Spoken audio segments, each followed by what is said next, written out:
Bonjour à tous, nous sommes le dernier vendredi du mois de septembre, vendredi 27 septembre exactement. Il est déjà 12h32. Dans un instant, nous allons recevoir Isma Ouguenet, bonjour. Bonjour tout le monde. Et Jacques-Marie Claire aussi, bonjour. Bonjour. Ensuite, Guillaume Vince, président de la commission juridique réglementaire de la Fédération du tourisme de proximité, sera aussi avec nous. Marie-Zima Mirin, on connaît bien, c'est une auteure, elle a parlé du Festival international du film panafricain. Et puis nous allons recevoir une auteure, une autrice même, c'est une Vietnamienne qui parle français, elle s'appelle Titu Ken Nguyen, bien prononcé, entraînez-moi.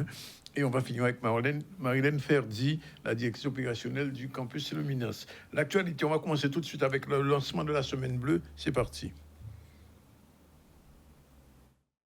C'est un moment important pour le département, mais c'est un moment important pour tous ceux qui travaillent avec les personnes âgées et surtout pour les personnes âgées.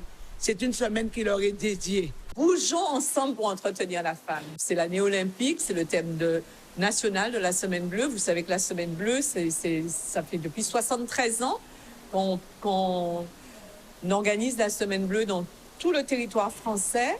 Et c'est un thème qui nous apparaît en tout cas très symbolique.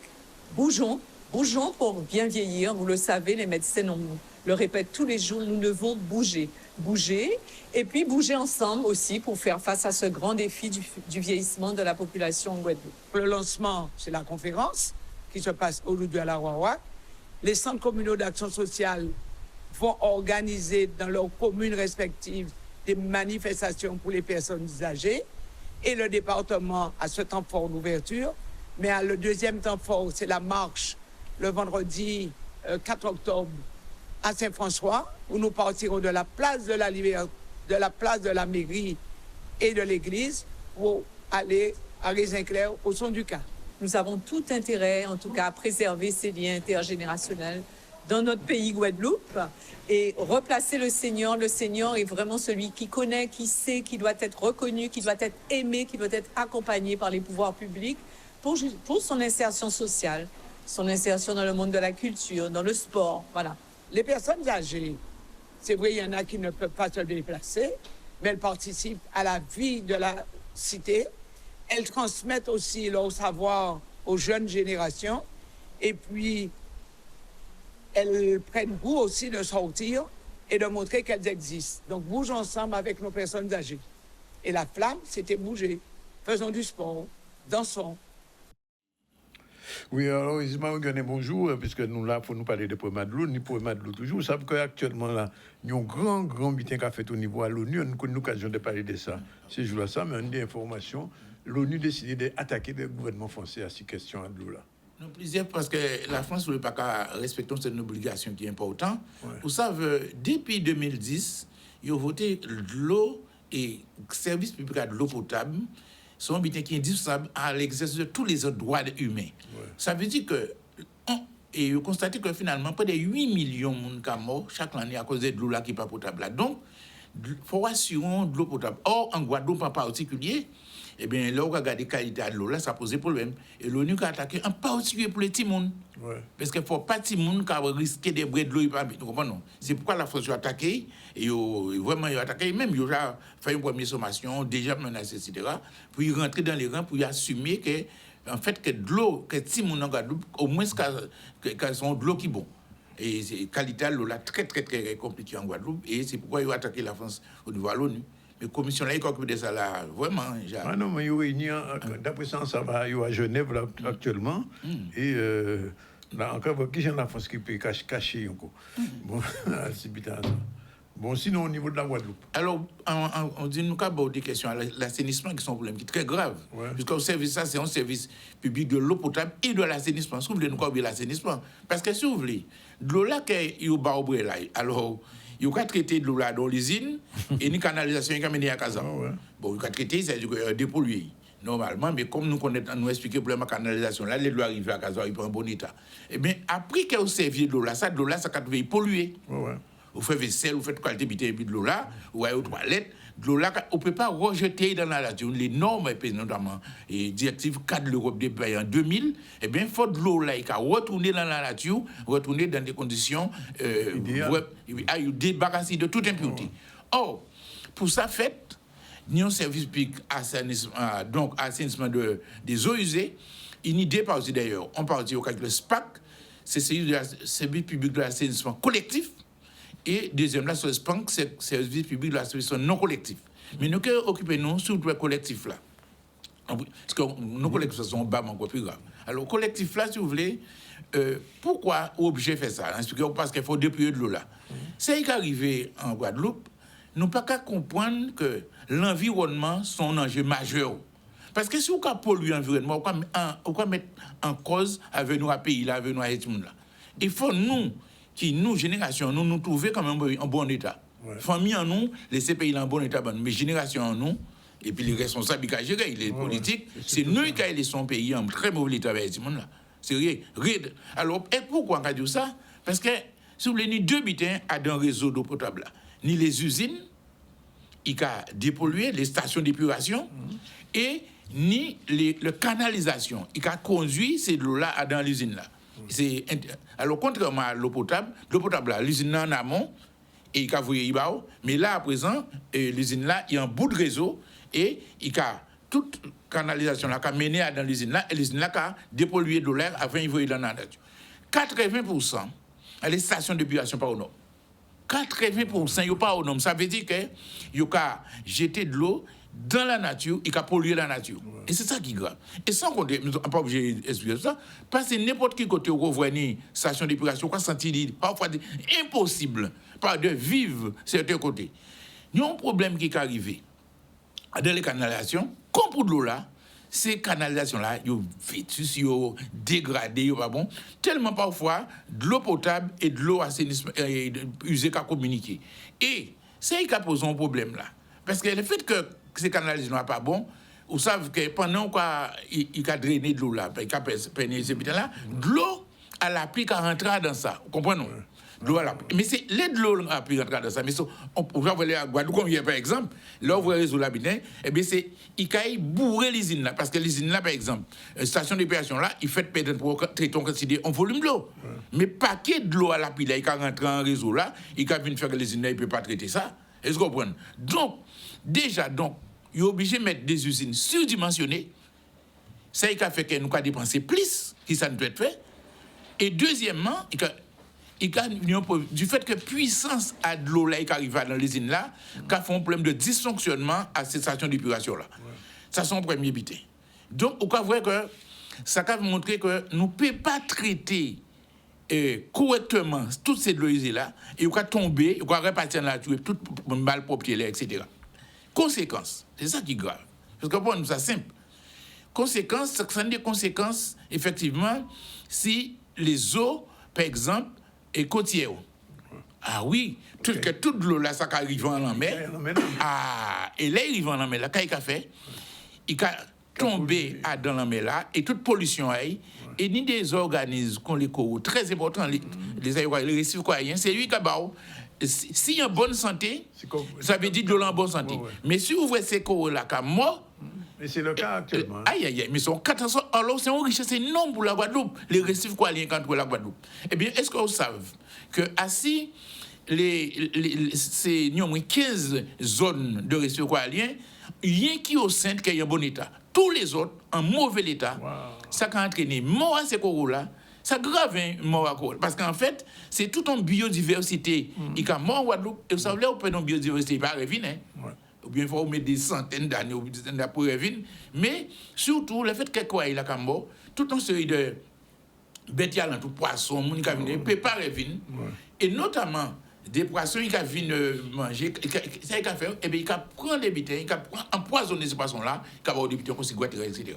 Donc, c'est grave parce que, à partir du moment que c'est quoi, il est mort. Mais ça, il est grave encore, c'est que des algues spécifiques, qui ont développé, des lois qui sont adaptées à ces qualités, et pollution là, ça, et il a fait, il a venu embrouiller, bitin là, et tout un biodiversité là, écosystème là, par exemple, il a tué toutes ces, on va faire disparaître toutes ces végétations là, que nous ni là, parce que ça va dans la mer là. Ni algan, nous, quoi, c'est ça, ça, avant, ni paquet, ça, ni ça, ça, nous, les herbiers, etc. Tout ça, c'est important, c'est qu'à purifier l'eau là, parce qu'il a oxygéné de l'eau là, et quand même, ces poissons là, ces bêtes là, des vivent. Alors, à partir du moment que ces bêtes-là, asphyxiées, détruites par ces pollutions-là, ça, eh bien, ça arrive en buter. Un deuxième problème qui est aussi grave et qui est grave, qui pour nous, et qui a affecté le tourisme et la santé en nous, c'est qu'en fait, les eaux de baignade, de plus en plus, ont dégradé. C'est pourquoi on parle de dégradation. Regardez, en 2023, nous avons trouvé 63% d'eau de baignade qui est en qualité excellente. Quand même, nous avons resté un bon 63%. Ouais. Normalement, il faut être à 100%. Mais en 2021, c'était 67% de qualité excellente. Donc, il a descendu. Mais nous ne pouvons pas descendre, monsieur. Nous ne pouvons pas venir, nous ne pouvons pas descendre en qualité. Et bien de même aussi que qualité insuffisante, cette fois pour mettre pied la même, ni 13% en 2023, en 2021, ni 8%. Donc, tu as longtemps moins de l'eau qui n'était pas bon même, et ni 8 côtés où on doit mettre pied même pour baigner, ni interdiction de baigner dans ces zones-là. C'est ça qui compte. Alors, quand il est arrivé pour la Guadeloupe, non seulement que ça a mis un problème de santé, mais tourisme qui vient, etc. Mais si, par exemple, il a baigné, il a trouvé des maladies ou quoi, pas non. Parce que c'est toute ton économie à pays là qui est en jeu, et donc c'est important. Si vous voulez, nous ne pouvons pas comprendre l'importance à les problèmes d'environnement. Mais en cas de façon, c'est énorme. Parce que l'environnement, il a fait un travail, si ça, il a créé le développement durable. À partir du moment où on pollue l'environnement, on tuer le pays, il ne peut pas avoir un avenir. Il y a un pays comme nous, qui a une richesse en biodiversité, sont mis pour nous protéger. Alors, question à poser, est-ce que le syndicat de l'OLA, au courant de tout ça, mais est-ce qu'il commence à porter monnaie pour améliorer ça? Mais c'est eux irresponsables. Oui. En France, par exemple, c'est les communautés de l'agglo sont responsables. Mais en Guadeloupe, nous votons en loi le 29 avril 2021, il bat SMGAG toute compétence là, ça. Donc, c'est lui qui a tout pouvoir. C'est des pouvoirs extraordinaires. Il peut entrer en casa, etc., en zone, en terrain, faire des butins, parce que ça dépend du code de santé publique. Est-ce que vous comprenez? Parce que c'est la santé qui est en jeu. Donc, c'est des pouvoirs énormes, SMGAG là. Donc, ça veut dire qu'il y a tout pouvoir pour faire travailler là. Ce problème-là, c'est toujours une question aussi de choix. C'est messieurs qui ont envisagé, par exemple, 25 millions pour, de fonds pour résoudre le problème là. Ça. Pas 25 millions, c'est des centaines de millions pour nous. C'est comme le problème de l'eau là. C'est des centaines de millions pour mettre aux normes les usines qu'il a, pour mettre en fait les canalisations, pour ne pas prendre de l'eau à la pluie qui a tombé, pour ne pas démonter ces usines-là. Est-ce qu'on comprend? Parce que le fait qu'on voit l'autre jour, côté nous, d'ailleurs, côté nous, on voit l'engrais là, eh bien, quantité de la pluie qui a tombé, eh bien, toute l'eau, eh bien, comme il était là, il a voyé en la là, toute l'eau usée là, toute l'eau n'est pas bon là, eh bien, quand font cette pollution, et tout ça qui est en rivière, et qui est en mer là. Vous comprenez? Ouais. Surtout les pluie. Alors, là, on pose une question là, c'est ça, pour nous, ça petit point, est-ce que là, c'est le bitin qui a amélioré, parce que là, on un syndicat, c'est pour oui, et c'est eux, ils m'ont décréé, ils veulent dire. Mais oui. Ou m'ont des pouvoirs, ou m'ont des compétences, eh bien, il faut assumer. Oh, justement, quand c'est vraiment sans plein compétence à syndicat là. Donc, ça veut dire c'est prendre des mesures, etc. Faire ça, il faut, mais ils ne sont pas obligés pour négliger. Mais comme syndicat là, nous parle de ça, il paraît ici à bas de l'eau, pas même bon de l'eau, il paraît ici à nous, il n'y a pas de l'eau du tout. Oui, à la montagne, on peut partager. Mais la montagne, c'est quand même, c'est pas un côté, c'est un côté, pas un côté qui a manqué de l'eau. C'est l'année de la pluie qui a tombé au pays de l'eau. Pas un côté comme. Depuis nouveau service là, il y a un problème. Mais en termes de l'usine, nous avons plus de l'eau que ça nous faut. Nous pas généralement, de l'eau pas de bonne qualité généralement, mais au point de vue quantité, nous n'avons pas de quantité. Mais là, effectivement, nous avons des coupures depuis le nouveau service là entré là, et puis grève et puis etc. Nous avons des coupures. Mais en cas de concernant l'assainissement, c'est compétence totale à SMGAG et c'est eux à faire ça. Parce que les factures de l'eau, l'assainissement a coûté plus cher que de l'eau potable. Oui, bien sûr. Alors donc, nous n'a qu'à payer, il faut union service, parce que c'est tout le peuple qui a subi toute la Guadeloupe polluée. Ou non? Alors, toute la Guadeloupe polluée parce qu'en Dieu, et toute l'eau là qui a sorti dans ces bidons, ça a percé, et vous pouvez regarder n'importe côté de la pluie, vous voyez de l'eau sale qui a sorti, de l'eau qui a sorti, ça n'est pas normal. Donc, il y a des mesures à prendre, mais ça a demandé de l'argent sérieux. OK. Nous allons tourner nous côté M. Jacques-Marie Claire, il est président de l'association de la Roseraie de Port-Louis. Alors, premièrement, présentation de l'association, c'est quoi la Roseraie? Alors, la Roseraie de Port-Louis, c'est une association qui a été créée le 25 mai 1983. D'accord. Alors, déjà plus de 42 ans, 43 ans d'existence. Bon, il y avait à peine 25 ans, 24 ans. Alors, il faut dire donc qu'on a eu plusieurs présidents au sein de cette association et récemment élu donc au courant du mois de mars 2024. Et je tiens à remercier déjà le conseil d'administration et tous les membres de la Roseraie de m'avoir fait confiance et de m'avoir donné aussi la présidence de cette association. Alors, quelle est la fonction première de cette association? Alors, il faut dire c'est l'entraide, c'est promouvoir, c'est participer à la... Comment je pourrais expliquer ça? Tout ce qui concerne l'amélioration, l'aide aux personnes âgées, les accompagner dans leur démarche, sachant qu'on sait qu'on a une population vieillissante et que donc il faudrait réinterroger effectivement la place des aînés aujourd'hui dans la cité et dans les collectivités. Donc notre but aussi c'est l'entraide, c'est l'intergénérationnel à ce niveau-là.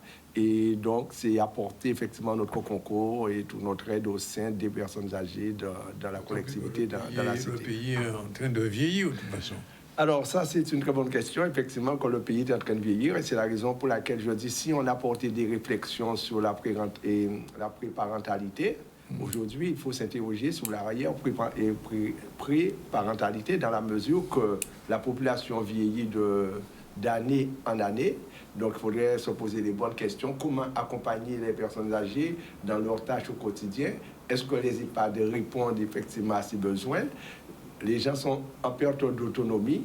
Donc, voilà une opportunité pour ces personnes d'être dans des associations, de trouver des activités qui leur permettent de se réinventer, de se reconstruire et à travers les différents âges et les différents membres qui font partie de cette association. Vous devez avoir une manifestation bientôt, mais avant, je voulais poser quand même une question pour faire écho à ce que disait M. Ismar. Est-ce qu'au niveau de Port-Louis, vous avez des problèmes d'eau? Alors, à Port-Louis, bon, il faut dire que jusqu'à présent, c'est vrai que dans les années passées, donc on avait pas mal de coupures d'eau. C'est vrai, les choses se sont un peu rétablies dans ce secteur. Donc, on a des coupures, mais vraiment, je dirais, occasionnelles. Mais c'est vrai que non, donc on n'a pas de fortes coupures comme je vois dans certaines communes où les personnes restent plus d'une semaine, 2 semaines, 3 semaines sans avoir de l'eau dans le robinet. Et ça, tu soulèves une problématique où jusqu'à présent, je dis donc qu'on n'a pas de réponse donc à cette question-là, qui reste un problème de politique majeur. Alors, donc, comment apporter donc de l'eau à nos robinets? Et ça fait belle lurette que j'entends que la Guadeloupe, et ça même au niveau national, donc on en parle. Et va-t-on trouver la solution idéale pour que chaque Guadeloupéen ait de l'eau dans son robinet? C'est what is your question?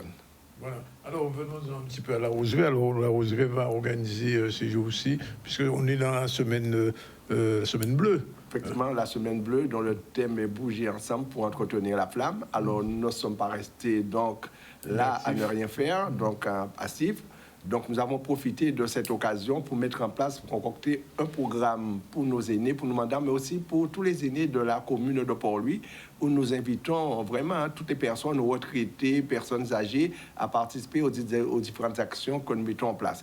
Nous allons commencer par le lundi, avec une séance de lundi matin de 9h à 12h, avec la caserne des sapeurs-pompiers de Port-Louis. Et je profite de l'occasion pour remercier le lieutenant Harry Pascal, qui a répondu favorablement à notre demande.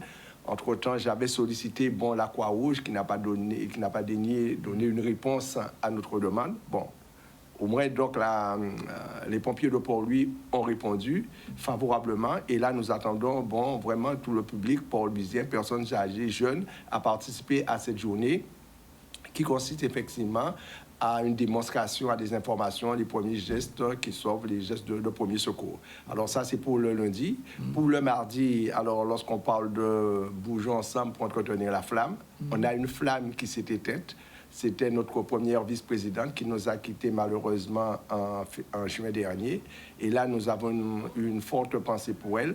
Et nous organisons le mardi après-midi l'hommage en l'honneur de Madame André Rézir-Flora qui nous a laissé récemment, où tous les Port-Louisiens aussi sont invités. Le mercredi, nous avons une journée de libre, puisque le mercredi, c'était prévu la journée fédérale qui est reportée au 8. Le jeudi, nous avons une journée sur les troubles de la vision, les dépistages troubles de la vision, avec la mutualité, le centre de basse vision de la Guadeloupe et la mutualité française. Là aussi, nous invitons la population à y participer, à venir. Il y aura des dépistages, il y aura des conseils. Alors, cela se passe à la cantine de Port-Louis. Tout le monde sait, c'est où se trouve le siège de l'association. Alors, toutes ces manifestations vont se dérouler à la cantine de Port-Louis. Alors, je disais, pour les troubles de la vision, il faut s'inscrire parce que nous ne pouvons recevoir qu'une trentaine de personnes pour les visites, pour les conseils. Mais, encore une fois, toute la population, tous les membres de la Roseraie sont invités à y participer à cette belle manifestation. Alors, je rappelle que le vendredi, ça c'est pour le jeudi, le vendredi, nous avons une journée intergénérationnelle avec le village de la famille et de l'enfant. Et là aussi, je tire un grand coup de chapeau au président, au directeur, Yorick Alara.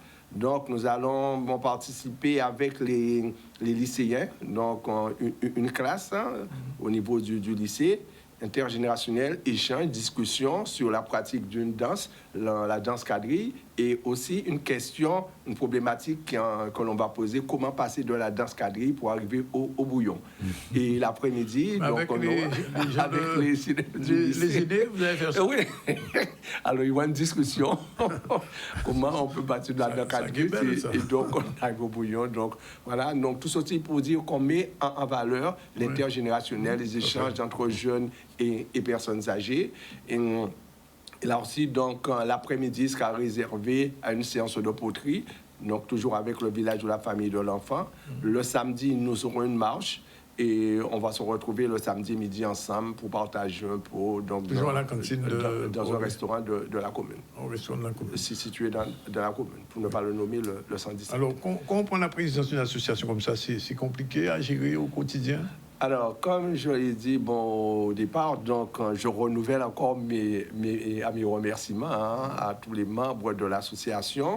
Je dis que je compte beaucoup sur l'appui, puisque moi, je ne m'attendais pas à devenir président de cette association, puisque souvent, il y a une expression qui dit « je ne sais pas ce que je ne sais pas ».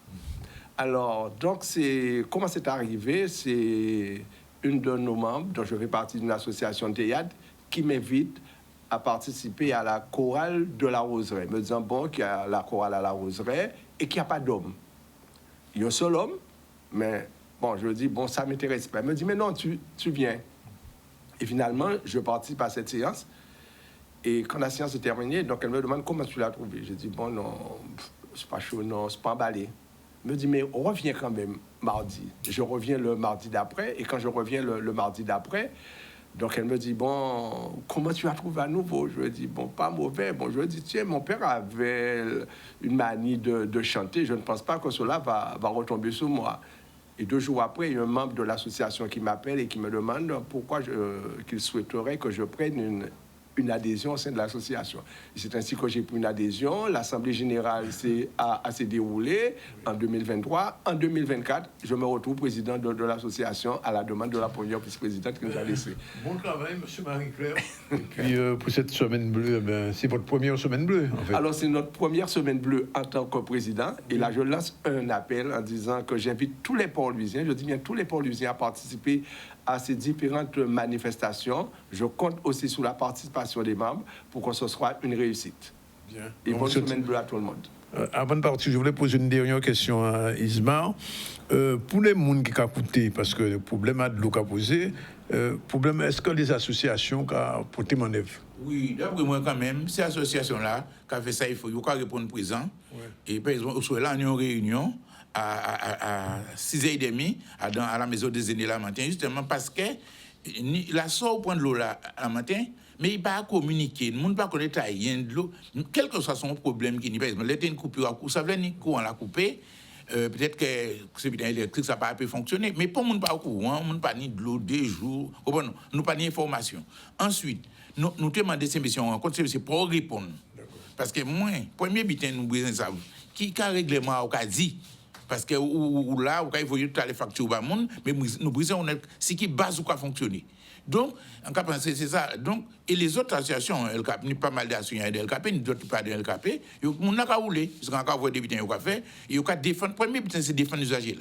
Par exemple, nous avons été obligés de faire une réunion d'urgence parce que ces gens-là, ils ont coupé de l'eau là, personne pas dit rien, mais ils ont essayé 2 jours, 3 jours sans l'eau, pour le monde pas venir porter de l'eau, pour le monde pas venir porter des camions citernes pour basser mon là dans ces résidences là, vous comprenez? Si de l'eau, il y a donc mal.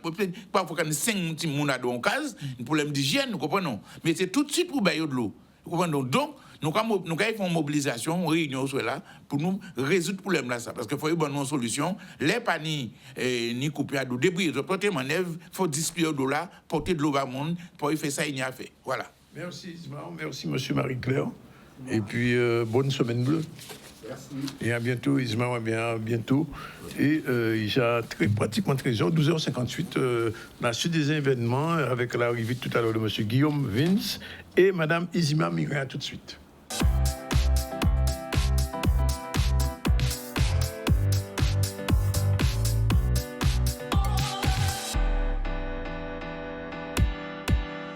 Voilà, nous sommes revenus avec vous et nous allons parler dans un instant de tourisme avec Guillaume Vince. Bonjour. Bonjour.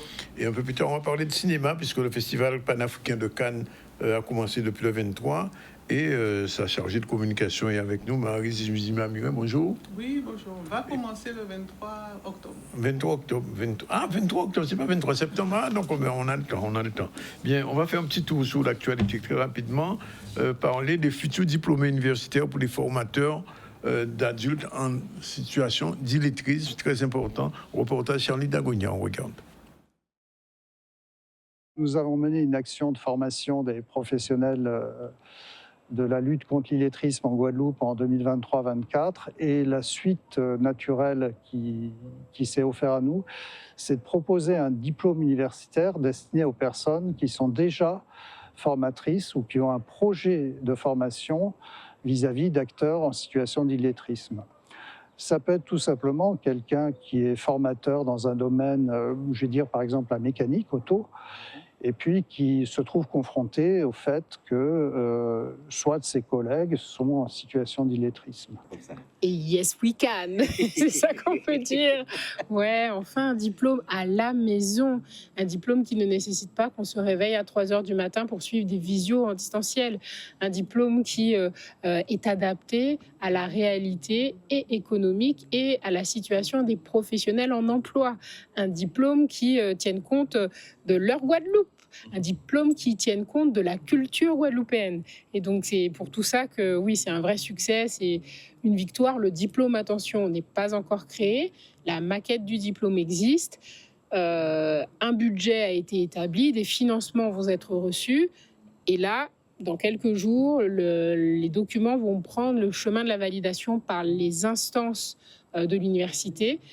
Mais on espère ouvrir au premier trimestre 2024-25 et on espère du coup que les professionnels de la formation seront nombreux à candidater. C'est vraiment aller plus loin, enfin, accéder à une certification pour ceux qui vont pouvoir suivre les modules et avoir sur le territoire des gens de façon formés, de façon un peu plus harmonieuse et voilà, qui aient accès au même savoir-faire. Concernant les pratiques à mettre en place lorsqu'on s'adresse à un public en situation d'illettrisme. Je trouve que ce diplôme il est génial parce qu'il répond déjà à une problématique du territoire. Et personnellement, je suis formatrice indépendante et ça me touche au fait. Ça me touche au fait la lutte contre l'illettrisme, contre l'électronisme même. Et j'aimerais justement me mobiliser plus là-dessus. De par mes publics aussi, j'essaie de répondre au mieux avec des outils que j'ai en utilisant le jeu. Mais j'aimerais profiter de cette formation pour avoir des outils, avoir des méthodes et également rencontrer d'autres formateurs assez mobilisés. Il faut quand même rappeler qu'il y a, si les chiffres sont véridiques, près de 21% de gens en situation d'illettrisme. Et il y a encore un autre phénomène, c'est l'électronisme, c'est-à-dire qu'il y a des gens qui ont des difficultés à lire ou écrire, mais il y a des gens qui ont encore, au-delà de ça, des difficultés aussi avec le digital, avec le numérique, et ça aussi, c'est aussi grave. Bien, on va parler de tourisme, puisque c'est la Journée internationale du tourisme, et M. Vence est président de la commission juridique du FTPG, Fédération du tourisme de proximité. Premièrement, deux petits mots quand même sur la fédération. Eh bien, écoutez, bonjour à tous, bonjour à toute la Guadeloupe qui nous écoute aujourd'hui. Donc, la Fédération du tourisme de proximité de Guadeloupe, créée il y a 4 ans pour défendre les intérêts de tous les acteurs du tourisme de proximité, donc que ce soit les hébergeurs, les loueurs de voitures et les activités de loisirs qui interviennent dans ce secteur. Je suis donc vice-président en charge du secteur de la Basse-Terre, puisque je réside moi-même sur la commune de DE, et en charge également de la commission juridique et réglementaire, donc pour tous les sujets liés à la réglementation dans l'activité de l'hébergement touristique notamment. Et donc effectivement, aujourd'hui, vendredi 27 septembre, journée mondiale du tourisme. Alors la date du 27 septembre correspond en fait à l'adoption des statuts de l'Organisation mondiale du tourisme, qui est une institution spécialisée au niveau des Nations Unies, et ces statuts ont été adoptés le 27 septembre 1970, donc 54 ans si je ne me trompe pas. Cette organisation mondiale du tourisme a pour objectif de promouvoir de promouvoir le développement d'un tourisme responsable, durable et accessible à tous, tout en veillant sur l'intérêt des pays en développement. Il y a notamment également une charte qui a été réalisée en 1999 par cette organisation mondiale du tourisme, un code mondial d'éthique du tourisme, et en fait, en gros, ce sont 10 articles avec des principes, des attitudes et des solutions à mettre en œuvre pour les composantes économiques, sociales, culturelles, environnementales dans le cadre des voyages et du tourisme. Alors, puisque vous êtes au niveau juridique et probablement fiscaliste, je pose la question, quand quelqu'un veut s'établir, créer un gîte, quelles sont les formalités basiques auxquelles cette personne doit faire face? Alors, tout va dépendre sous quel statut la personne va vouloir faire cette activité. Oui. Il y a 2 grandes catégories. Il y a la partie qu'on va appeler non professionnelle, donc le loueur en meublé non professionnel, qui peut se limiter uniquement à une inscription au niveau des impôts pour avoir un numéro SIRET. Il faut quand même un numéro de SIRET. Oui. Alors, oui, c'est normalement la loi le préconise. Oui. Après, il y a une certaine souplesse là-dessus, tant qu'ensuite on déclare au niveau de son avis d'imposition les revenus issus de cette activité. C'est déjà la première étape. Et si on veut le faire de manière professionnelle, notamment pour bénéficier des aides dont je vais parler tout à l'heure, la défiscalisation et le crédit d'impôt, qui sont des aides uniquement pour les professionnels. Donc dans ce cas-là, il faut s'inscrire auprès du registre du commerce avec une activité qui peut être de la micro-entreprise, de l'entreprise individuelle ou une société du type SAS ou SARL. Oui, et c'est indispensable quand même d'être membre de la FTPG. Alors, ce n'est pas une obligation, mais bien évidemment, c'est un avantage, c'est un souhait. Je rappelle que l'objectif de la fédération, c'est aujourd'hui de représenter l'ensemble de ces secteurs qui pèsent aujourd'hui quand même sur une grande part de l'économie. 350 adhérents, effectivement, aujourd'hui, mais de loin par rapport au nombre total d'exploitants qui sont sur l'ensemble. Il y en a combien d'exploitants ? On a malheureusement pas de chiffres officiels. On a les seuls chiffres à peu près qu'on avait, c'était un nombre d'unités de logements qui étaient autour de 12 000 à peu près unités de logement. Autant que les hôtels. Oui, voire plus en termes d'unités de couchage, ça représente plus, oui. D'accord. Ouais. Et donc, quelqu'un qui s'établit alors en suivant de façon professionnelle, a créé son site d'hébergement, etc.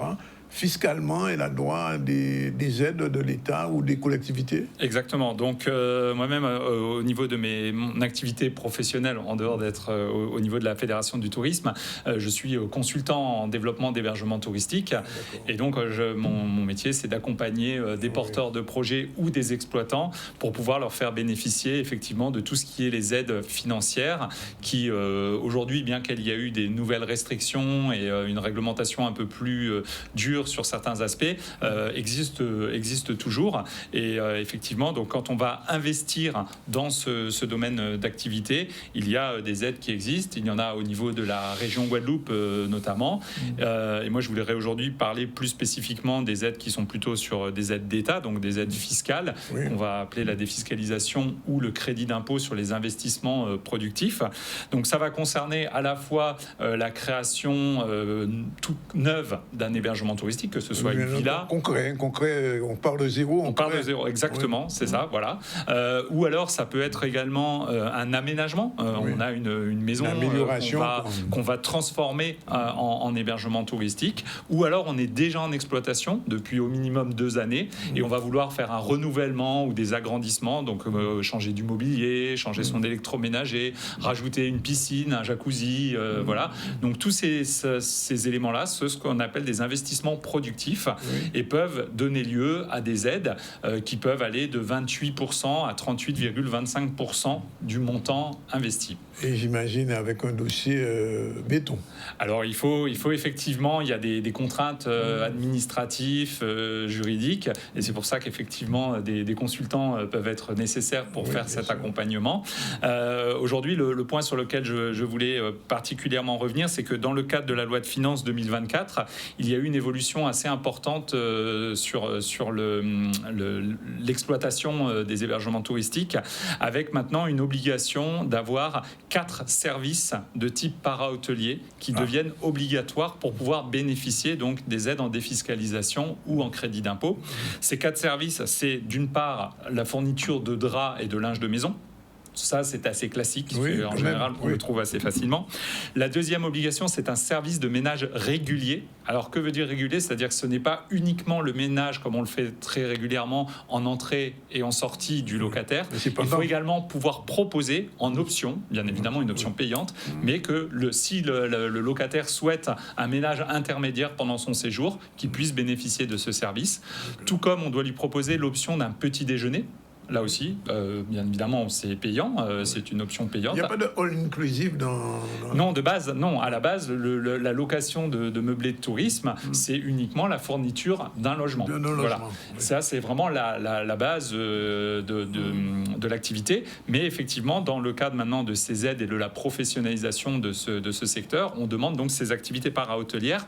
Et la dernière, et là, on est vraiment au cœur du tourisme de proximité, c'est un accueil personnalisé fait par le propriétaire exploitant. Alors, qu'est-ce qu'on appelle un accueil personnalisé? Eh ben, un accueil personnalisé, déjà, c'est ne pas avoir une boîte à clés.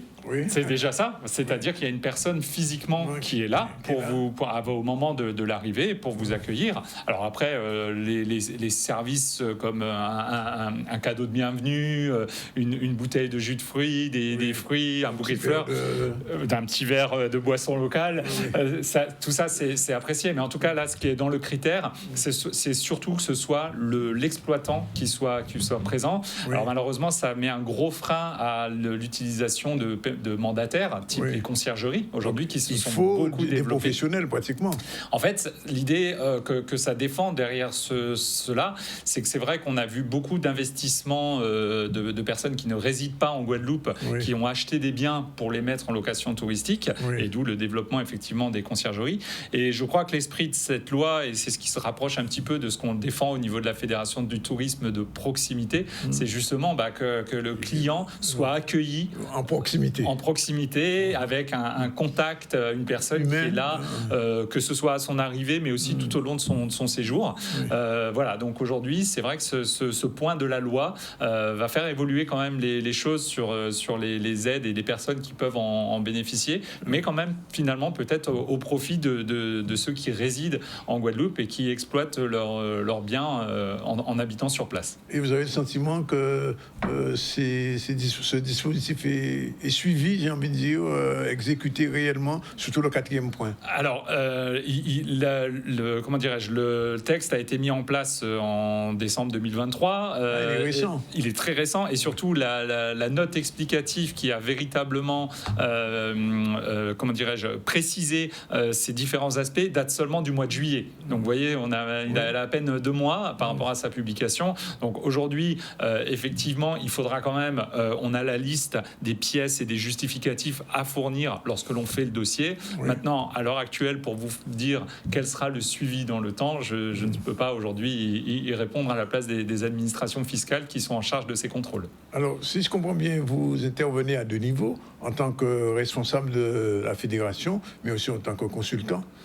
Alors, au niveau de la fédération? Au niveau des personnes qui sont intéressées dans la création de gîtes, etc. Oui, tout à fait, puisque mes clients ne sont pas forcément membres de la fédération. Oui. Voilà. Et ensuite, au sein de la fédération, on va dire qu'on fait une communication généralisée. Maintenant, après, il peut y avoir des exploitants qui ont besoin d'un accompagnement et de conseils beaucoup plus personnalisés. Donc là, ils peuvent être amenés à me contacter, ou d'autres personnes qui font également ce métier. Alors justement, avant de terminer, j'aimerais bien vous poser la question, qu'est-ce que vous avez envie de dire à quelqu'un qui découvre à la fois la fédération et tout ce que vous venez de dire? Eh bien, qu'aujourd'hui, l'hébergement touristique c'est un métier, en fait. Est un métier, tout à fait. On peut vraiment se professionnaliser dedans et bénéficier d'un accompagnement. En fait, c'est un outil de développement économique. Et d'ailleurs, je voulais juste faire une dernière parenthèse dans les obligations. Celle-ci, elle n'a pas été reprécisée en juillet, parce qu'elle a vraiment été mise en place depuis le 1er janvier 2024. C'est que, également, pour pouvoir aujourd'hui bénéficier de ces aides, il faut impérativement avoir un classement de meublés de tourisme. Donc un classement, voilà, c'est des petites plaques comme ça. C'est comme pour les hôtels. Ça va jusqu'à combien d'étoiles? De 1 à 5 étoiles. De 1 à 5 étoiles. Voilà. Ouais. Et donc c'est avec une grille spécifique. Et donc je suis moi-même également agent de classement pour les meublés de tourisme. Voilà, donc je fais les visites de contrôle. Au-delà des aspects par rapport à l'aide fiscale, c'est également quelque chose qui bénéficie à tous les propriétaires, puisque ça a un rapport direct avec la taxe de séjour. Oui. Aujourd'hui, il y a quasiment plus de communes, il reste seulement 2 communes en Guadeloupe, et ça va bientôt changer, où il n'y a pas de taxe de séjour qui est perçue. Toutes les autres communes, aujourd'hui, perçoivent une taxe de séjour, y compris directement par les plateformes de location type Airbnb, Booking, Abritel, Le Bon Coin. Donc, toutes ces plateformes perçoivent directement la taxe de séjour, et c'est un avantage d'avoir ce classement meublé de tourisme pour pouvoir faire réduire le prix de la taxe de séjour payé par les clients. Et également pouvoir mettre en avant justement un label dans sa commercialisation. La démarche est assez simple. On a une grille avec 133 critères que l'on contrôle. Et puis en fonction de la catégorie dans laquelle on veut être classé, en fonction du nombre de personnes que le logement peut accueillir, du nombre de pièces, on a un certain nombre de critères obligatoires auxquels il faut répondre. Et puis un certain nombre de critères optionnels. C'est un peu comme un contrôle technique d'un véhicule, sauf que nous on fait ça dans le logement. Ça dure 1 heure. Il y a un petit accompagnement. On peut ajuster les choses si c'est nécessaire pour avoir comme une contre-visite derrière. Et voilà. Et ensuite on a ce label pendant 5 ans. Donc ça reste. Juste un dernier mot. Globalement aujourd'hui dans le tourisme de proximité, la norme des 3 étoiles, 4 étoiles, elle commence à s'élargir, ou bien c'est exceptionnel? Non, c'est vraiment aujourd'hui, là d'autant plus je peux vous dire, parce que comme c'est quelque chose que je fais régulièrement, aujourd'hui le 3 étoiles est à peu près la norme qu'on trouve, le plus souvent, et on a des 5 étoiles, tout à fait. Alors très souvent ce sont des grandes villas, on va pas avoir des petits appartements en 5 étoiles, parce que c'est plus compliqué d'avoir les critères dans ce type de logement, mais effectivement la semaine dernière encore sur Bouillante, j'ai classé encore une villa en 5 étoiles. Donc on en trouve effectivement beaucoup de 4 étoiles aussi, qui est un petit peu plus simple. C'est vrai que ce qu'il faut voir aussi, c'est qu'en fait les critères de classement vont très souvent être liés aux équipements que vous allez trouver dans la maison. Et malheureusement, certains peuvent avoir l'idée de se dire que c'est comme un hôtel. Dans un hôtel, plus vous avez d'étoiles, au-delà d'équipements, mais vous avez aussi beaucoup de services dans un hôtel, 4, 5 étoiles. Dans le meublé tourisme, c'est pas le cas. Le service n'est pas la base de ce qu'on attend. Oui. Voilà, c'est vraiment surtout des équipements. Alors des fois, ça peut être un sèche-linge, ça peut être d'avoir des vidéos à la demande sur le téléviseur gratuitement. Enfin voilà, c'est ces critères-là qui peuvent faire la différence. Donc on va pas forcément s'en rendre compte au premier coup d'œil, mais dans la grille de classement, c'est ça qui va donner les points et les différences. Bien, merci M. Vince. Je vois que les choses se mettent bien en place à la fédération et que, comme on dit, vous êtes bien parti là. Eh bien oui, écoutez, on continue dans cet élan et il y a toute une équipe au niveau du conseil d'administration qui se mobilise pour justement faire bouger les choses dans plusieurs secteurs d'activité. Et je pense que, outre la présidente Olivia Ramoutard qui sera aussi présente sur votre plateau à d'autres occasions, il y aura d'autres de mes collègues pour parler justement des actions de la Fédération du tourisme de proximité de Guadeloupe. Merci. Merci à vous. On change de sujet tout de suite. On va parler du 21e Festival international du film panafricain. J'ai avec moi Madame Izima Mirin. Alors, ce festival, il se fait chaque année à Cannes. Quelle est la thématique cette année, s'il y a une thématique? Alors, la thématique, on va dire que maintenant, le festival est un petit peu élargi dans la mesure où on reçoit des auteurs. Il y a un fashion show. Ça, c'est nouveau depuis l'année dernière. C'est quoi le fashion show? Alors, le fashion show, c'est on met à l'honneur un créateur en général d'origine africaine ou panafricaine et qui vient faire un défilé de mode. Et là, je crois que c'est la veille du dîner de gala. Et en plus, lors de ce prochain dîner de gala aussi qui aura lieu à la fin du festival, il y aura un concert en même temps. Et les Antilles sont mises à l'honneur puisque nous avons cette année Jean-Michel Ménard qui est d'origine haïtienne, qui vit au Canada, mais qui va venir ici, qui va venir à Cannes pour présenter son nouvel album et puis chanter. Voilà. Donc en fait, disons qu'on s'élargit culturellement et nous aurons aussi des auteurs qui viendront présenter leurs derniers ouvrages, ainsi que des masterclass. Bon, ça, les masterclass, il y en a toujours eu, mais là, cette année, je pense que là, ça devient vraiment encore plus culturellement intéressant. Donc, ce festival a lieu à Cannes, pour ceux qui ne le savaient pas. Et donc, on vous invite, même si vous êtes un petit peu loin, vous pouvez vous organiser et contacter le FIF, qui est le Festival international du film panafricain de Cannes. Donc, contactez-nous au fif.fr. Si vous voulez avoir des renseignements pour pouvoir venir pour l'hébergement, et vous serez très, très bien accueillis. Voilà. Je pose toujours la question, l'année dernière, je l'avais posée, je la repose cette année. Est-ce qu'à ce festival panafricain, il y a des films caribéens? Alors, c'est sûr. Et en plus, on est bien représenté cette année, d'autant plus que nous aurons un hommage qui sera fait à Christian Lara, qui est le père du cinéma antillais, qui nous a quittés l'année dernière. Et on aura la projection de son film Yafa. C'est Yafa le pardon. D'accord. Voilà. Donc, un bel hommage lui sera rendu. Ensuite, au niveau caribéen, alors, cette année, la présidente du jury du film documentaire sera Jeanne Romana. Et Madame Jeanne Romana est réalisatrice, une réalisatrice guadeloupéenne. Oui. Voilà. Je crois que je la connais. Voilà, c'est ça. Et donc, autrement, tous les thèmes sont toujours abordés. Hein. Alors, La couleur de l'esclavage aussi, qui est un documentaire qui fait un tabac en ce moment en métropole, qui a été réalisé par Patrick Bosselin de la Martinique. Donc, vous voyez, la Caraïbe, il y aura encore des surprises, mais les films sont assez engagés en général. Après, ça couvre pas seulement l'Afrique, hein, c'est tout ce qui est panafricain, donc en fait tout ce qui est en lien avec la diaspora, mais qui provient du monde entier. Donc il y aura des réalisateurs du monde entier. Et on va retrouver, par exemple, Monsieur Bensouda, qui est un réalisateur marocain qui a donc réalisé le film Les Divorcés de Casablanca. Alors engagé aussi donc envers les femmes, les divorcés et ES, c'est par rapport aux femmes au Maroc. Voilà, donc il y a pas mal de thèmes intéressants. À noter aussi cette année encore une jeune réalisatrice de 26 ans, Sabrina Onana, qui est donc italo-camerounaise et qui va présenter son dernier documentaire qui s'appelle « Je suis noire, je suis belle », qui fait aussi un tabac. Voilà. Donc beaucoup de choses intéressantes à découvrir et n'hésitez pas donc à vous inscrire.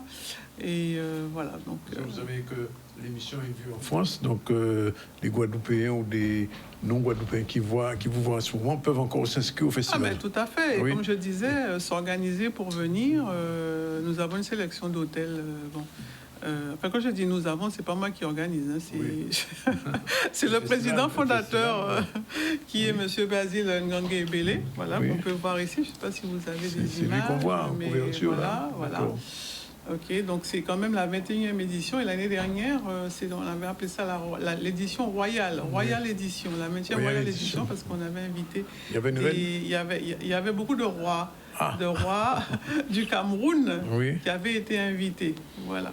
Donc c'était vraiment spécial l'année dernière, mais ça reste une royale édition, on va dire, hein, par la qualité. Et puis, donc moi je suis juste la chargée de com, la chargée de com, attachée de presse pour les Antilles. Oui. Et de temps en temps, donc j'y vais. Mais cette année, je ne serai pas au jury. Bon, voilà. alors je sais qu'en général, quand vous venez ici, vous avez toujours une actualité par rapport à votre ouvrage. Oui, toujours. Il y a toujours une actualité, donc toujours, voilà, donc ça passe déjà. L'Intronique du futur en 7 à ses afro-descendants. Donc, si vous voulez me retrouver, ce sera demain matin à la librairie Cultura de Destreland, donc de 10h à midi. La Cultura, c'est ça? C'est Cultura, voilà, à Destreland. Et ainsi que le 5, je serai à la FNAC de Colin. Voilà, c'est assez rare que j'aille à la FNAC de Colin. Et donc, voilà, je serai vers Petitbourg le samedi après-midi à 14h. Voilà. Il n'y a pas un deuxième livre déjà en non, parce que là, je suis sur un documentaire moi-même. Je tourne, j'écris, je tourne. Voilà, donc ça fait déjà assez de travail, mais c'est passionnant. Et je vais faire un documentaire quel va être le sujet, sur les afro-descendants qui sont plutôt dans l'Hexagone. Et puis, voilà, on va aborder des thèmes comme un peu dans le livre sur le mal-être antillais et surtout le désir de renouer avec ses racines africaines. Qu'est-ce que ça nous apporte? Par exemple, qu'est-ce que ça nous apporte de faire notre arbre généalogique? Il y aura un film là-dessus. On va suivre des personnes qui font leur arbre, etc. Bien. Voilà. Bon, le rendez-vous est pris, c'est du 23 au 27 octobre, pas de septembre, comme j'ai dit tout à l'heure. Et donc, les gens qui nous regardent en France ou même en Guadeloupe qui veulent y aller, ils ont la possibilité de se rendre à ce festival. Le dernier mot, monsieur Vincent Partillon, au téléphone, si on veut vous contacter ou contacter la Fédé. Alors, à titre personnel, et puis je relayerai les demandes pour la Fédé, donc le 06 90 17 37 00. Voilà, c'est noté. Merci en tout cas d'être venu. Merci Marie. Merci. Oui. Et voilà, nous vous attendons nombreux. Et aussi il y a le gala à l'hôtel Martinez sur la Croisette. Ne ratez pas. Ils ont un tapis rouge, j'imagine. Bien, voilà. Merci d'être venu. Voilà, il est 13h30. C'est la deuxième pause. Et tout à l'heure, c'est la dernière partie du ZCL News. On va recevoir un écrivain, une écrivaine, une autrice qui a un ouvrage qui s'appelle Témoignage. Titou Kin Nguyen, elle est d'origine vietnamienne, mais elle écrit en français. On va vous raconter un petit peu de quoi il s'agit dans cet ouvrage. À tout de suite.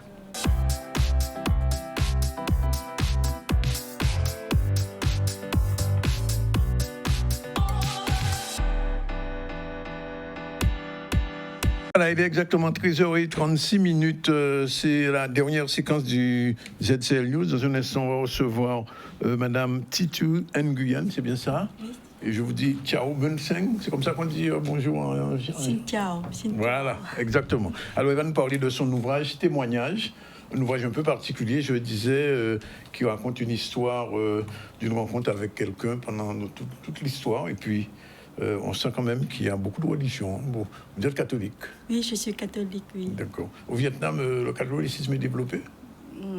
Il y a beaucoup de catholiques au Vietnam, oui. Ah bon, je crois que c'était plutôt le bouddhisme là-bas.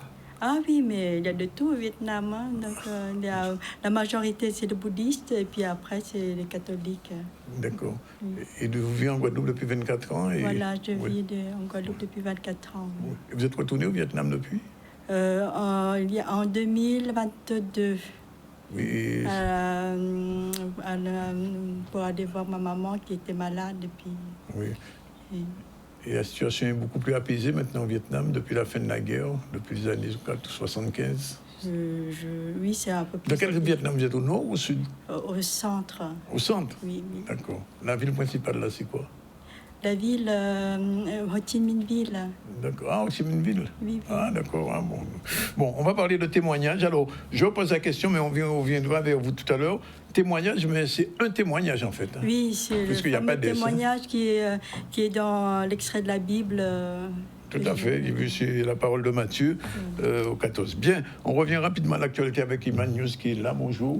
Bonjour à tous. Aujourd'hui, vous avez déjà parlé de plusieurs sujets, mais on va revenir sur un débat qui s'est déroulé donc, sur le camp Jacob, les voix féminines entre créolisation et francophonie. C'est un événement organisé qui s'inscrit dans le cadre du Festival de la francophonie.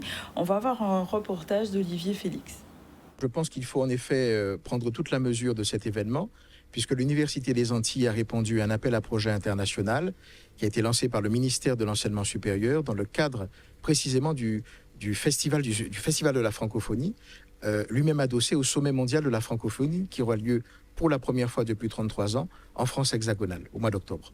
C'est une reconnaissance tout d'abord, puisque ce projet porté par les étudiants de la faculté Roger Thomson a été labellisé, tout comme d'ailleurs un autre projet du pôle Martinique, ce qui montre bien à quel point l'UA est dans cette dynamique d'excellence, que ce n'est pas un vain mot, et que nous avons tous à cœur évidemment de faire briller cette Université des Antilles.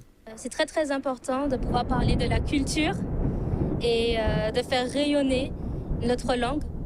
Elle est française et créole, mais il faut savoir la célébrer. Il s'agissait en effet pour eux de mettre la femme à l'honneur, la femme guadeloupéenne, la femme créole, la femme caribéenne. Le choix de Mme Pinault s'imposait pour nous, tout comme celui de Mme Lahance, bien entendu. Mais Mme Migerel et Mme Venutolo sont également des invités de marque, des invités prestigieuses qui rehaussent encore cette manifestation.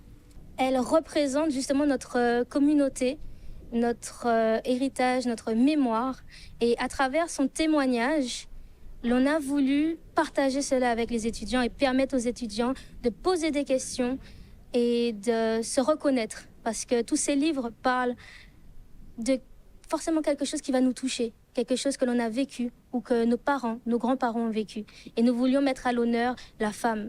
C'est vraiment important pour moi de rencontrer les jeunes étudiants de la Guadeloupe, les jeunes étudiants en lettres qui ont lu mes livres, qui s'intéressent à la littérature caribéenne. C'est un moment important de l'université également. Je m'exprime à partir de la Guadeloupe. C'est un peu mon sujet d'observation et d'exploration.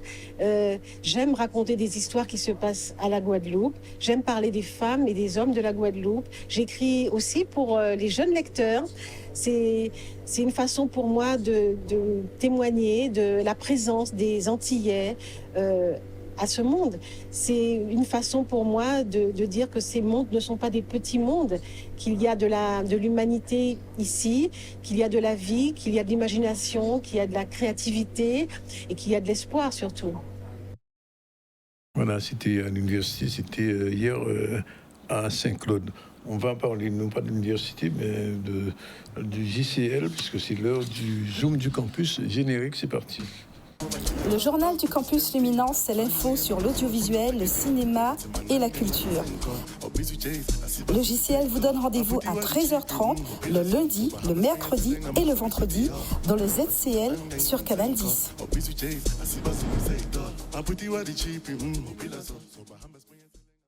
Oui, bonjour Madame Ferdi. Alors, les rencontres audiovisuelles de la Guadeloupe, vous allez nous parler de votre partenaire. Quel partenaire vous avez choisi? Alors déjà, je vais dire que dès la rentrée, on avait dit que le vendredi, ça sera un focus sur tous les partenaires. Alors aujourd'hui, particulièrement, nous parlerons de l'INA, donc l'Institut national de l'audiovisuel, et plus précisément du campus INA. Alors, qu'est-ce que vous pouvez nous dire sur le campus? Alors déjà, on va déjà revenir sur l'INA, parce que historiquement, on connaît l'INA comme étant celui qui collecte, celui qui documente, celui qui préserve toutes les archives, télévision, mais aussi radiophoniques, à destination des chercheurs. Je tiens à dire ça. Et puis, vous pouvez voir aussi certains extraits de l'INA, d'émissions de télévision dans les réseaux sociaux. Mais il faut savoir que depuis 1974, donc date de création de l'INA, l'INA propose aussi des formations. À l'origine, c'était pour former les personnels de France Télévisions. À l'époque, ça ne s'appelait pas comme ça, notamment sous les métiers de l'animation et de la technique. Et de plus en plus, l'INA a évolué. Alors, le campus l'INA, c'est un grand virage. Donc, c'est une orientation vers le numérique. Donc, il faut savoir que l'INA, à présent, propose des formations dans les métiers de demain, notamment dans le milieu des médias. Et cette année, la nouveauté, c'est qu'elle viendra avec ses formations, notamment à destination des demandeurs d'emploi, mais aussi des professionnels. Donc, je tiens aussi à préciser que les rencontres de l'audiovisuel qui se font le vendredi 15 novembre, donc dans les jardins de Guadeloupe la Première, de 9h à 16h, ne sont pas ouverts qu'aux lycéens qui souhaitent s'orienter sous des parcours post-bac. C'est ouvert aux demandeurs d'emploi, aux salariés en situation de reconversion, aux professionnels, mais aussi aux parents, mais à tous ceux qui s'intéressent à l'audiovisuel. Alors, la particularité de l'INA, cette année, c'est qu'elle va aussi proposer des formations qui vont se faire en distanciel. Ça veut dire que si vous n'avez pas la possibilité de partir pour vous former, vous pourrez le faire de chez vous. Ça, c'est une précision. Pour les autres qui ont cette possibilité de partir, que ce sont des formations qui sont coûteuses, il faut savoir, la bonne nouvelle, c'est que l'essentiel des formations de l'INA peuvent être financées via votre compte personnel de formation. Vous aurez un interlocuteur qui va vous accompagner pour pouvoir financer. Et par contre, là, c'est un message à destination des intermittents, puisqu'ils ont été nombreux à nous plébisciter pour l'INA. Alors pour vous, les intermittents, il faut savoir que si vous avez le nombre d'heures suffisant en tant qu'intermittent, l'AFDAS prend en charge l'intégralité de la formation. Par contre, si ce n'est pas le cas, Pôle emploi va faire un complément. Enfin, France Travail, on ne dit plus Pôle emploi, France Travail va faire un complément. Alors c'est pour ça que si vraiment vous êtes intéressé, venez. Alors la particularité cette année, c'est qu'il y aura un espace de conférence où dédié aux structures qui viennent de l'extérieur, parce que pour rappel, on a une structure qui vient de Washington, Howard University, on a la grande école du cinéma, la FEMIX, on a Apax Design qui est spécialisé dans la musique et le son, et tout ce beau monde sera réuni dans un grand espace où toutes les 20 minutes, ils pourront vous présenter leur formation. Mais l'avantage cette année, c'est qu'ils pourront aussi vous recevoir individuellement pour travailler avec vous sur votre projet professionnel. Donc, si vous avez un projet dans l'audiovisuel, venez. Alors, on ne veut pas vivre ce qu'on a vécu l'an dernier. L'an dernier, la grande majeure partie d'entre vous qui nous écoutez, vous êtes pris tard. Donc, dès maintenant, envoyez-nous un mail à l'adresse qui s'inscrit à l'écran, campusluminance@gmail.com. Vous mettez votre nom, votre prénom, votre numéro de téléphone, et nous nous engageons dans les 72 heures à pouvoir vous apporter une réponse avec un petit dossier de présentation pour vous donner une idée de tout ce que vous allez retrouver dans le cadre de ces rencontres de l'audiovisuel. Juste un dernier mot, Madame Berger. Alors, ce qui est intéressant, c'est que cette année, comme l'an dernier déjà, Madame Berger revient. Madame Berger, qui est Madame Berger? Madame Berger, c'est l'une des directrices de la formation de l'INA et qui a cette spécialité sous le numérique, sous le web, sous les métiers de demain. Et par exemple, elle me dit, Marilène, il faut de plus en plus dire aux Guadeloupéens que l'orientation qu'on prend de plus en plus, c'est sur les podcasts. Pourquoi? Parce que de plus en plus de plateformes, par exemple Spotify, vous serez prêt à acheter des podcasts. Et la nouveauté, c'est que des plateformes VOD telles que Netflix vont s'intéresser. Et donc, pour pouvoir travailler sur les podcasts, ça ne s'invente pas. On peut se former, il faut se former. Et donc, c'est l'occasion, voilà une niche en termes d'emploi, de possibilités. Pour tout un chacun, ça demande quand même un minimum de formation que l'INA va vous proposer. Et quel que soit votre statut, on pourra trouver des solutions pour pouvoir financer cette formation. Donc venez le vendredi 15 novembre et inscrivez-vous dès maintenant, Campus Luminance, @gmail.com. Ça s'écrit à l'écran, nom, prénom et numéro de téléphone. Voilà, c'est dit. Merci, Madame Ferdi. C'est moi qui vous remercie. On va parler de cet ouvrage témoignage.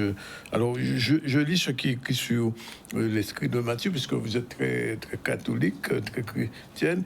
Celui qui persévérera jusqu'à la fin sera sauvé. Cette bonne nouvelle du royaume sera prêchée dans le monde entier pour servir de témoignage à toutes les nations. Alors viendra la fin. Alors, comment ça s'est passé, ce premier contact avec Patrice? Oui, alors, c'était en 2004.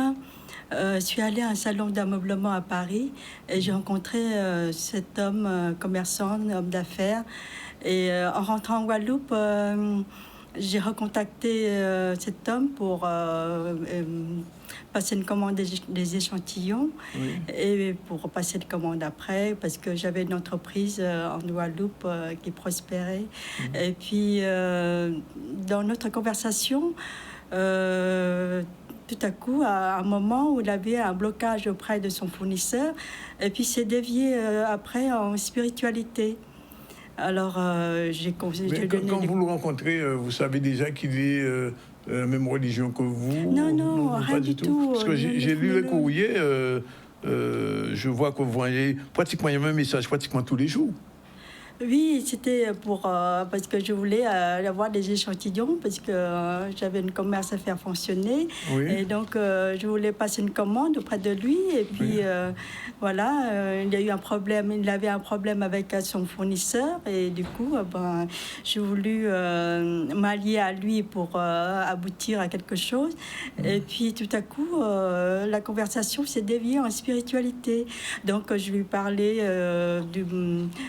déjà de tout ce que j'ai raconté.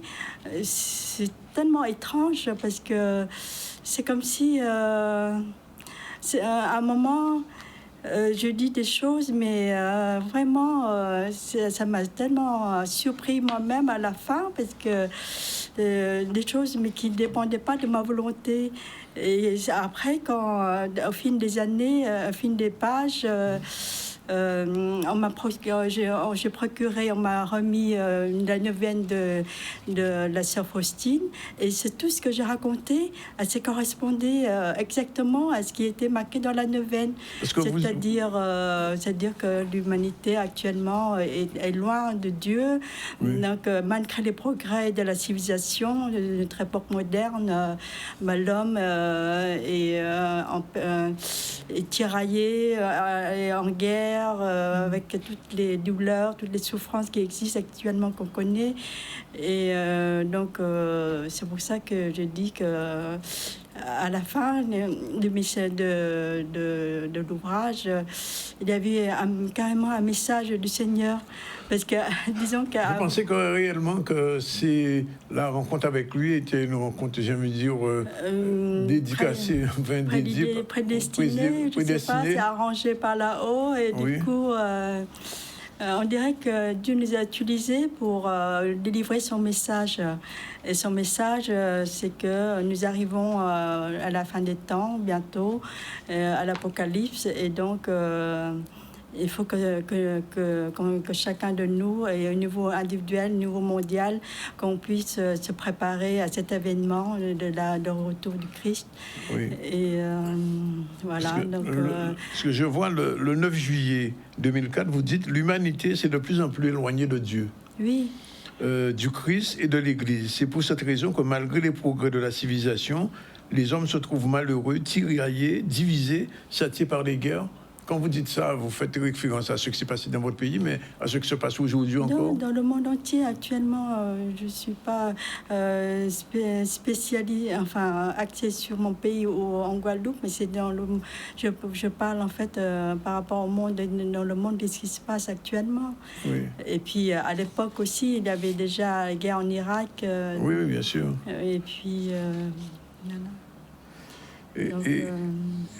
Et vous pensez que, je vous dis, puisque dans la conclusion, mon espoir en ce moment, en tant que brebis, c'est de sauver une autre brebis actuellement égarée.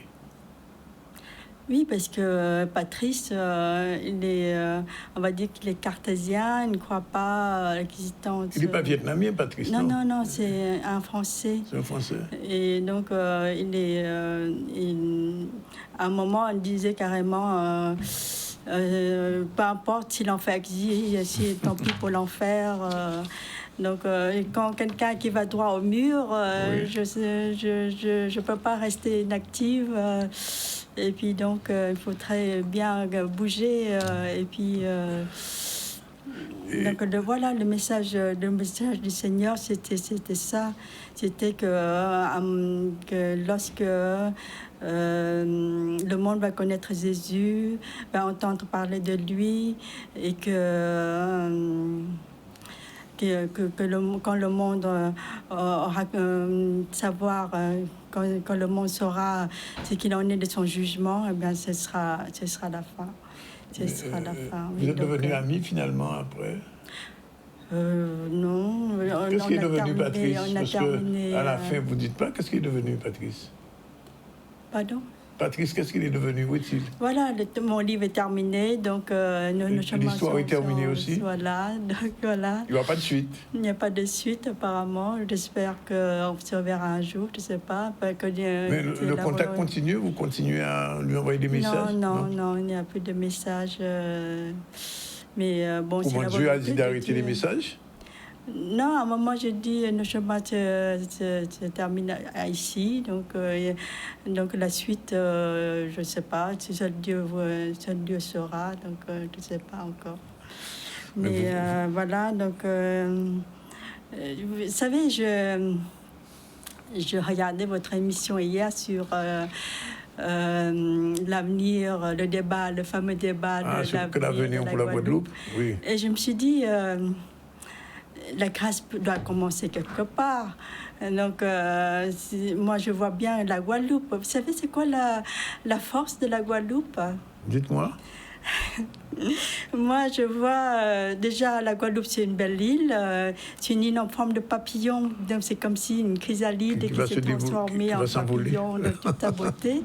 Oui. Mais la force, moi, depuis 24 ans que je suis en Guadeloupe, oui. Je vous dis que, d'après ce que je connais, c'est que le peuple guadeloupéen est très pieux. Oui. Et très pieux, c'est ça la force de ce peuple. Et je dirais que il faut faire la paix avec son passé, oui. Et avancer vers l'avenir. Et aujourd'hui, on ne peut pas vivre tout seul dans son coin, mais s'unir au niveau, pas seulement au niveau de la France, de la Guadeloupe, mais aussi au monde entier, parce que c'est l'avenir de notre espèce qui est en jeu, qui est en jeu actuellement.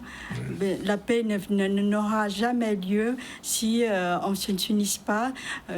Comme je dis dans mon livre, nous sommes tous d'une même famille, des frères et sœurs.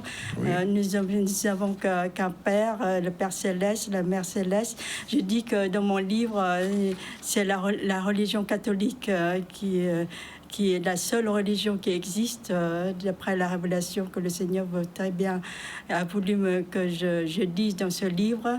Donc, c'est la seule religion, c'est la religion catholique.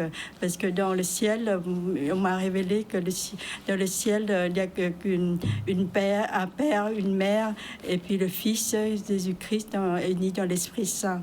Donc, c'est ce qu'on m'a révélé. Et maintenant, on m'a révélé que le temps est court, donc il faut se préparer. Donc, ce livre, vous l'avez déjà présenté en Guadeloupe? Oui, alors justement, demain, j'ai une séance dédicace à la FNAC de Millénis, oui. Qui commence à 14h30. Oui. Et sinon, en version papier. Oui. Sinon, en version numérique. Alors, il faut taper mon prénom. C'est mon prénom, on appelle... Titou, c'est en français qu'on m'appelle, en français on m'appelle Titou. Oui. Sinon en vietnamien on m'appelle Tukuin. Voilà. Sinon je m'appelle Titou Queen Nguyen. Alors il faut taper le nom complet pour trouver donc sur la FNAC ou Cultura, Amazon, sur le site et puis taper témoignage de Titou Queen Nguyen. Et sinon j'ai fait une vidéo sur YouTube. Oui. Bon, la transcription n'est pas très bonne. Il y a eu des erreurs dessus, mais le message est là. Donc voilà, j'invite les personnes qui veulent nous découvrir davantage, parce que dans le livre, il y a mon livre, il y a ma biographie, mon CV, ma vie. C'est vraiment un parcours d'une vie, d'une expérience. Tout est là, tout est donnant. Hein. Pardon? Tout est dans votre livre, là. Voilà, donc je me suis donné corps et âme dans ce livre, avec beaucoup de sincérité, d'émotion, et puis c'est ma vie, mon expérience de vie de femme, de vie de spirituelle aussi que j'ai intégré dans le livre. Oui. Bien, comme on dit chez vous... on dit merci en vietnamien. Comme quoi? Cảm ơn nhiều. Voilà. Bien. On va prendre le dernier sujet, puisque c'est la dernière semaine, c'était le festival habituel de la fête de l'humanité. Monsieur Céleste était là-bas. Et Maurice Cessé aussi était là, n'est-ce pas? Tout à fait, on va voir ce sujet ensemble. De nombreuses personnalités ultramarines étaient présentes lors des 3 jours de festival toujours aussi populaire. Je veux parler de la fête de l'humanité qui s'est déroulée sur la base du Plessis-Pathé, département de l'Essonne. Cette fête annuelle attire des milliers de personnes avec au programme discours politiques et plateau d'artistes. O-News était sur place et nous avons demandé à Christian Céleste, secrétaire du Parti communiste guadeloupéen, pourquoi était-il un fidèle de cette manifestation mêlant politique et culture diverses. Oui, alors je profite pour saluer toute la Guadeloupe, et les camarades communistes, les rédacteurs de l'Étincelle, et également tous les Guadeloupéens et compatriotes qui vivent sous le sol de France. Bon, je représente le journal L'Étincelle à la fête de l'UMA, comme je le fais depuis déjà plusieurs années, ça c'est vrai. Alors, L'Étincelle est ici premièrement parce que c'est un journal qui se trouve... et en lien avec le journal L'Humanité. Nous sommes un journal qui développe des idées communistes et comme l'Humanité. L'Humanité a fêté ses 120 ans cette année et nous avons fêté le 80e anniversaire du journal L'Étincelle aussi cette année à Galba-Sainte-Anne. Nous avons des liens forts avec l'Humanité. Mais on vient ici surtout pour rencontrer les compatriotes guadeloupéens qui vivent sur le sol de France, qui travaillent sur le sol de France, pour partager avec eux, pour discuter avec eux, pour leur présenter les orientations du Parti communiste portées par le journal L'Étincelle. Et ça se passe très très bien. Nous voyons que chaque année maintenant, il y a de plus en plus de Guadeloupéens, de plus en plus de compatriotes qui viennent ici, dans ce stand-là de L'Étincelle, qui cette année encore est aussi bien présenté, aussi bien achalandé avec les produits du terroir. Et donc les gens sont contents de venir nous voir et de partager avec nous. Et si on regarde bien d'abord ce qui se passe sous l'espace, il y a beaucoup de monde. C'est la première fête est populaire en France, la plus grande et la première, il n'y en a pas d'autre. Il y a des milliers et des milliers de Français, d'étrangers qui sont là. Là où nous sommes là, ici on appelle ça le village du monde. Ce sont les partis communistes du monde, les journaux communistes du monde qui sont rassemblés ici. Et après, il y a le village, les autres villages qui rassemblent les organisations, associations de France. Voilà, avec cette interview de Christian Céleste, on termine aujourd'hui. Je rappelle qu'on a reçu au début du ZCL, comme chaque vendredi, Zimar Rouguenin. Jacques-Marie Claire, le président de l'association Les Roseraies de Port-Louis, était aussi notre invité. Ensuite, Guillaume Vince, président de la commission juridique du FTPG, c'est-à-dire Fédération du tourisme de proximité. En attendant le retour de Mme Ramouta, était avec nous. Marie-Zimia Mirin est venue nous parler du festival panafricain qui commence le 23 octobre, festival de cinéma, mais pas que. Et puis, on a reçu Titou Titou pour son livre Témoignages. Et elle nous a raconté un petit peu, c'est un livre vraiment de témoignages et qui raconte toute sa vie pratiquement. Et c'est un parcours avec quelqu'un qui s'appelait Patrice. Elle a écrit ça dans cet ouvrage qu'elle va signer. C'est demain, c'est ça? Oui, à la FNAC Millénis. Et bien sûr, Iman News était là aujourd'hui. Oui, elle était là. Elle est toujours là. Bon. Toujours là. Et elle sera là lundi aussi. Oui, lundi, mardi, mercredi. Peut-être toute seule. Bon, bref, voilà, c'est fini. C'est Jordan qui était à la réalisation avec en bas Kofi Evans et Antonina. Et c'est bon week-end qu'on vous souhaite. Merci d'être venu. Merci beaucoup à vous. Et à bientôt. Et si vous voulez suivre le ZCL, il y a tout est là maintenant pour le suivre sur Facebook, sur TikTok et aussi sur Insta. Voilà.